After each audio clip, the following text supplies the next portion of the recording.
Pidos, walang problema. As long as nakikinig po kayo. Kung meron kayong mga question or clarification, magpa-message lang po ang lahat sa chat box. Yung mga details, hindi pa nakakapag-send ng details. Ayan, so please, pakisend po ako ng details dito sa chat box. Okay, dahil dyan kayo magbe-base ng inyong attendance after po ng Pidos. Okay po? Ayan, so start na po tayo. Mag-share lang po ako ng screen. Ayan, so may nakikita na po ba kayo dyan sa inyong screen? Thumbs up lang po sa pwesto. Ayan, okay. Thank you so much po. Okay, so before tayo mag-start ng ating Pidos, humingi muna po tayo ng gabay sa ating Panginoon. Panginoon, maraming salamat po sa lahat ng biyayang aming tinatanggap, sa patuloy na paggabay, pagkalinga at pagpapala. Sa araw na ito, hinihiling namin ang iyong pagpapala, gabay at pagkalinga na malagpasan ng mga pagsubok na kinakaharap, muling manumbalik ang kaligtasan at kapayapaan. Amen. Ayan, so magandang umaga po sa ating lahat na nagsabroad.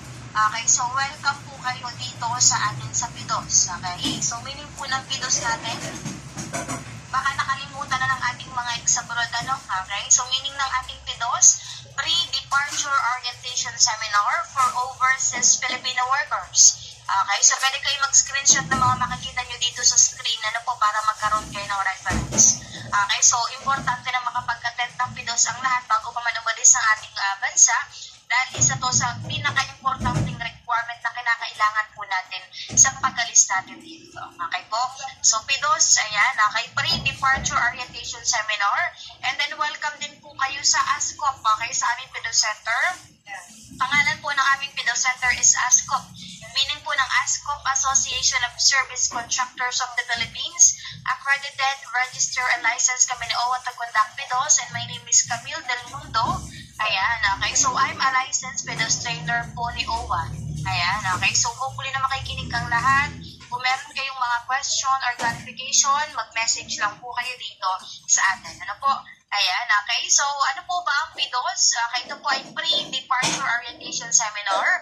Ay isang paraan ng pamahalaan sa pamamagitan ng OWA para may handa ang mga papaalis na OFWs patungo sa ibang bansa. Okay, so kaya po nagpipidos ang isang OFW is para po ma-ready yung ating sarili sa pag-alis dito sa ating bansa. Kasi alam naman po natin, sa pag-alis natin dito, ibang buhay na po ating mararanasan sa bansang ating pagtatrabahuhan. Hindi po natin pwedeng dalhin sa abroad or sa ibang bansa yung mga bagay na nakasanayan natin dito, dahil meron silang iba-ibang batas na ipinapatupad.